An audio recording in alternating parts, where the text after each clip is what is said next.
Malvinas. El último Exocet. Las Malvinas fueron descubiertas en 1520. Según las bulas papales, pertenecían a España. Sin embargo, navegantes ingleses, holandeses y franceses llegaron a las islas en diversas oportunidades. En 1690, un capitán británico navegó por el estrecho de San Carlos y lo llamó Estrecho de Falkland. En 1764 hubo una ocupación francesa por parte de Luis de Bougainville, que fundó el puerto de San Luis. Los franceses llamaron a las islas Malouines. Los españoles obtuvieron el puerto de San Luis tras una serie de protestas y transformaron Malouines en Malvinas. En 1765, una expedición inglesa llegó a las islas y las denominó Falkland Islands. En 1770, las fuerzas de ocupación inglesas fueron desalojadas por España, que reclamó la soberanía de las islas por la vía diplomática. En 1776, cuando se creó el Virreinato del Río de la Plata, las Islas Malvinas se incluyeron en el territorio de la Gobernación de Buenos Aires. Después de 1810, las islas siguieron bajo esa jurisdicción. En 1820, la fragata argentina La Heroína fue enviada a Malvinas para tomar posesión definitiva de las islas. En 1825, Gran Bretaña reconoció la independencia argentina y no reclamó las islas. En 1828, el gobierno de Buenos Aires otorgó a Luis Bernet, en concesión, el puerto Soledad, para que construyera una colonia. Para ello, llevó a 100 gauchos e indios de las Pampas hábiles en la cría de ganado. En 1829, Bernet fue nombrado gobernador de Malvinas. En ese mismo año, Gran Bretaña reclamó su derecho de soberanía sobre las islas, adjudicándose su descubrimiento. En 1833, tomó las Malvinas bajo su dominio, expulsando a las autoridades criollas. Desde entonces, la Argentina no ha dejado nunca de reclamar su soberanía sobre el archipiélago. El 2 de abril de 1982, el gobierno militar de la Argentina decidió recuperar las Malvinas por la fuerza. Los argentinos ocuparon las islas y desalojaron al gobernador británico y se creó una gobernación militar argentina. El gobierno inglés envió enseguida una gran flota hacia el Atlántico Sur. El último Exocet, la historia de los ingenieros de combate. Ariel Fuello, soldado clase 62, veterano de Guerra de Malvinas. En marzo de 1982 habíamos completado nuestro servicio militar y devolvimos nuestra ropa de soldado. El día 2 de abril me despierto a las 6 de la mañana con la marcha de Malvinas.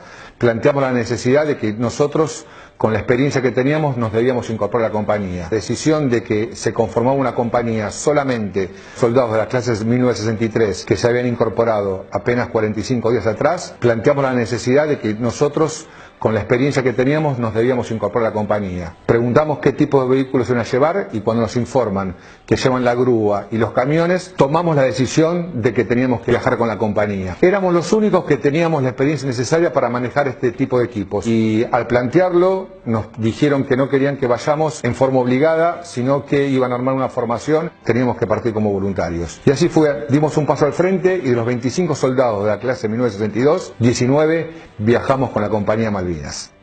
El equipamiento y la preparación de las fuerzas que se enfrentaron en Malvinas fueron muy diferentes. Los soldados argentinos eran casi 15.000, de los cuales fallecieron 649, la mitad de ellos en el hundimiento del crucero General Belgrano, y 163 fueron heridos. Los soldados británicos llegaron a ser unos 100.000, murieron 225 y quedaron heridos 777. Argentina tenía 12 buques, Inglaterra 121. Argentina tenía 2 submarinos, un portaaviones, un crucero, 6 destructores, 3 fragatas, 67 aviones livianos y 44 cazas. Gran Bretaña tenía 6 submarinos, 2 portaaviones, 2 buques anfibios de asalto, 7 destructores, 14 fragatas y 77 cazas bombarderos Sea Harrier y 170 helicópteros. Los aviones argentinos eran 180.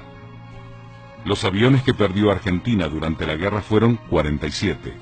Los ingleses terminaron con un saldo de 46 Sea Harrier y más de 100 helicópteros inutilizados.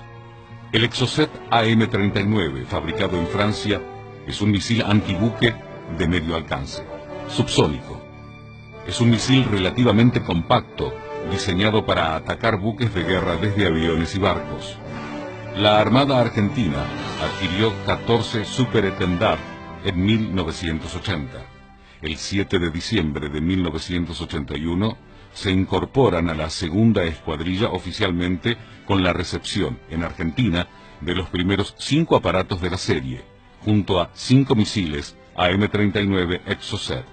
Luego del inicio de hostilidades, Francia interrumpió la provisión de los Exocets restantes.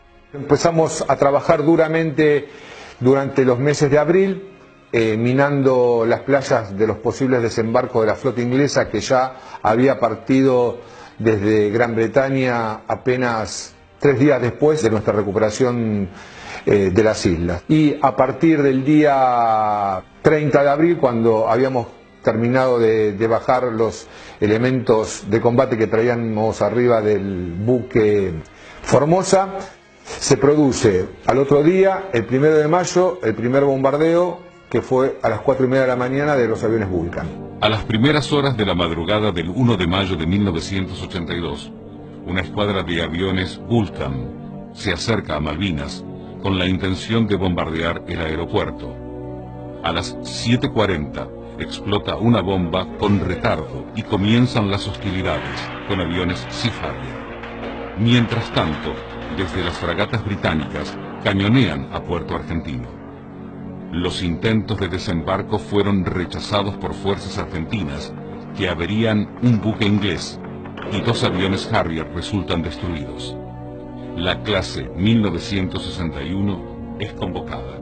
El crucero General Belgrano fue atacado el 2 de mayo de 1982 a las 16 horas, hundiéndose 1 hora más tarde. En el naufragio murieron 323 hombres y sobrevivieron 770. Su poder de fuego, de 15 cañones de 6 pulgadas, 150 milímetros, en 5 torres triples, le daban un alcance de tiro indirecto de casi 25 kilómetros. Aún hundiéndose en la bahía, con sus cañones fuera del agua y con energía desde tierra, seguiría operando.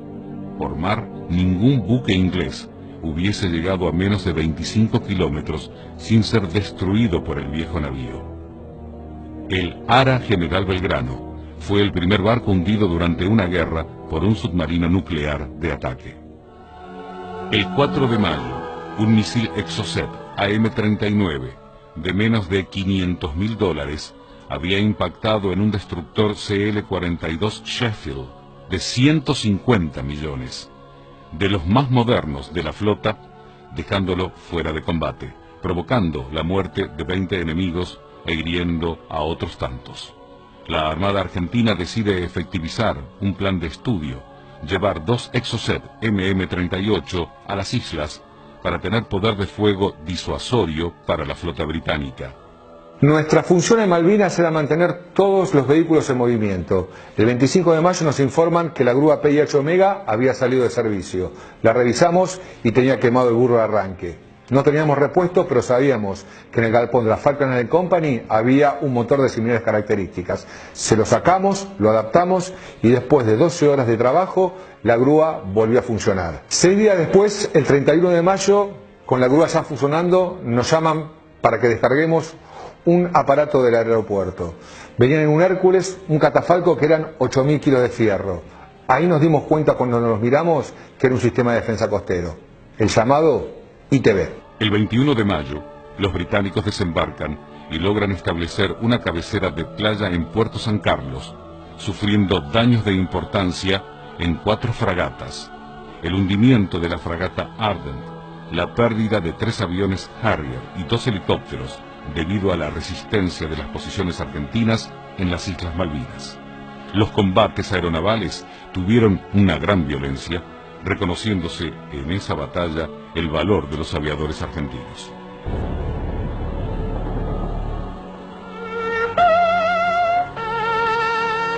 El 25 de mayo de 1982 es el día que la aviación argentina se cubrió de gloria.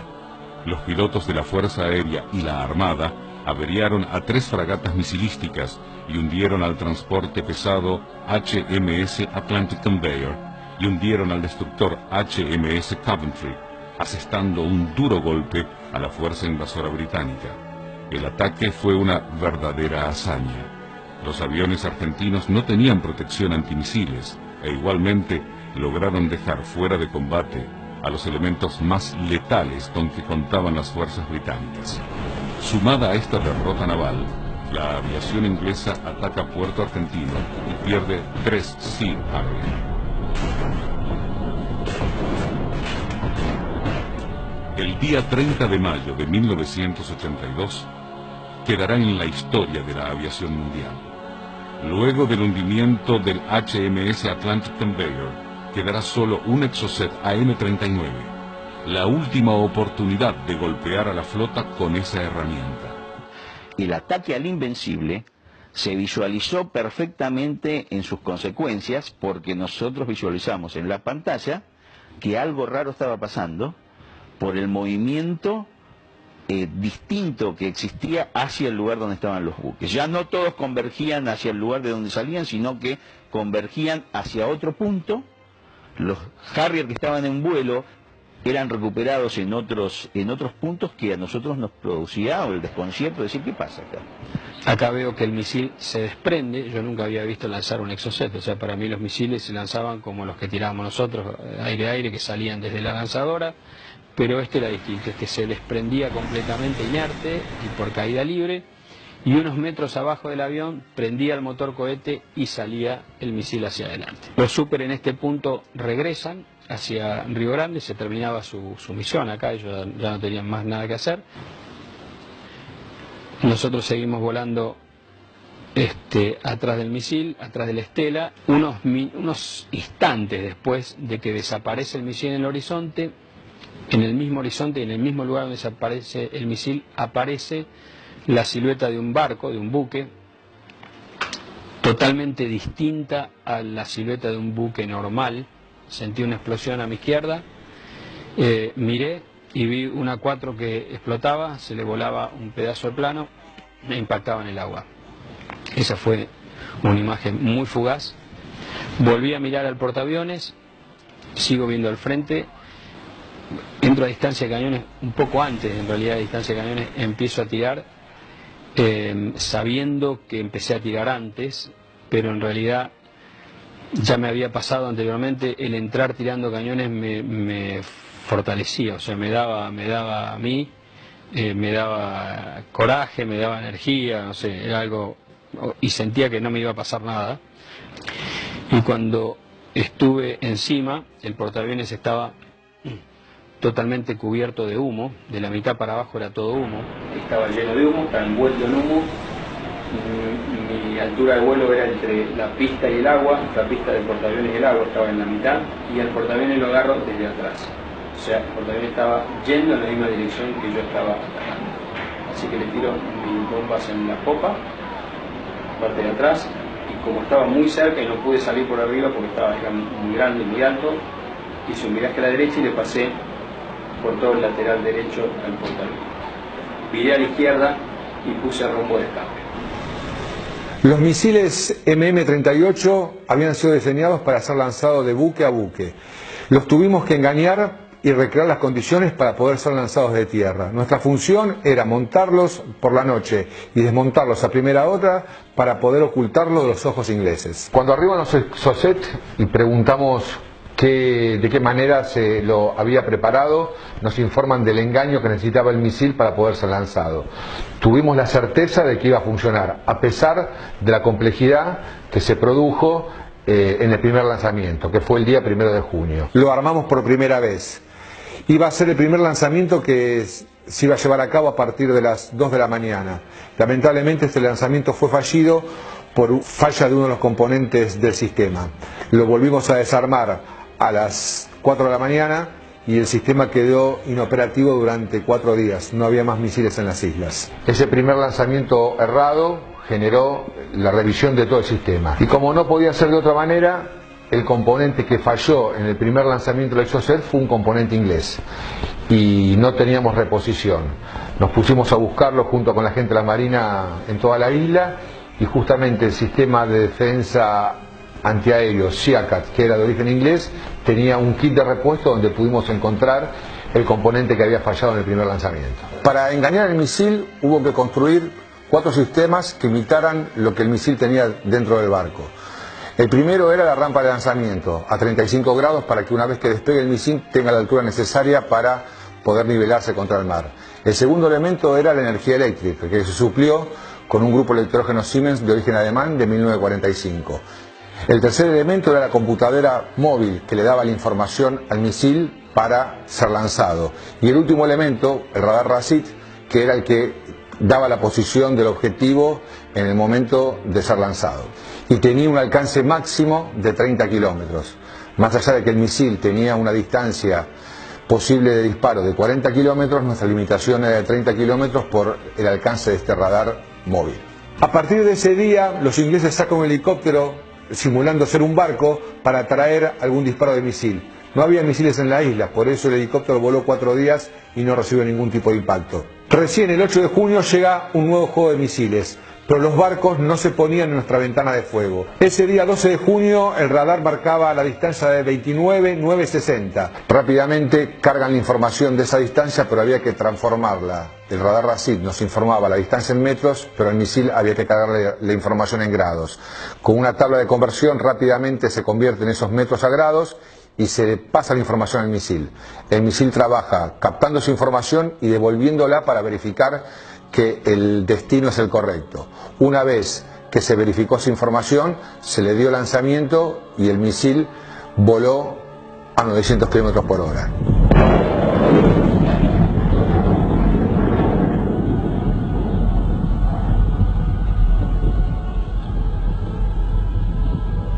Y a los 19 segundos impactan el HMS Glamorgan.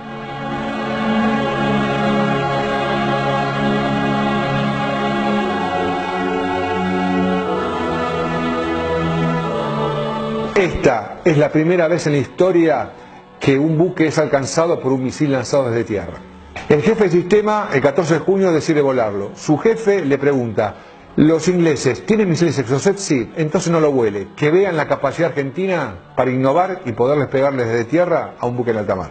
Después del fin de hostilidades el 14 de junio, los ingleses, al encontrar nuestro sistema ya no operativo, decidieron copiarlo, mejorarlo y patentarlo con el nombre Excalibur. Hoy se encuentra en Gibraltar y en la República de Chile. Resolución de la ONU, ampliación del territorio de la plataforma continental argentina.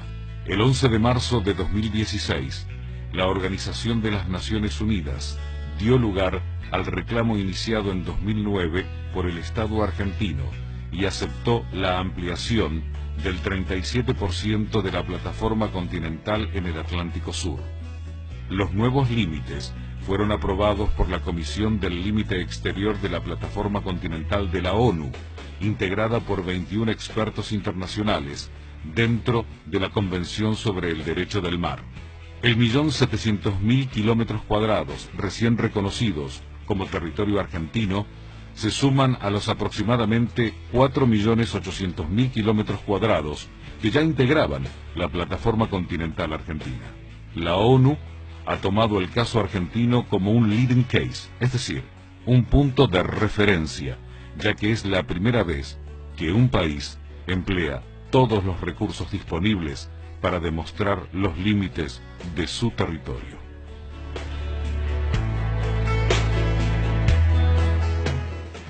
Malvinas para mí es un punto de referencia. Cuando finalizó la guerra sentí que la historia se había terminado. Muchos años después, hoy, me doy cuenta que la historia recién comienza.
¿Ya está?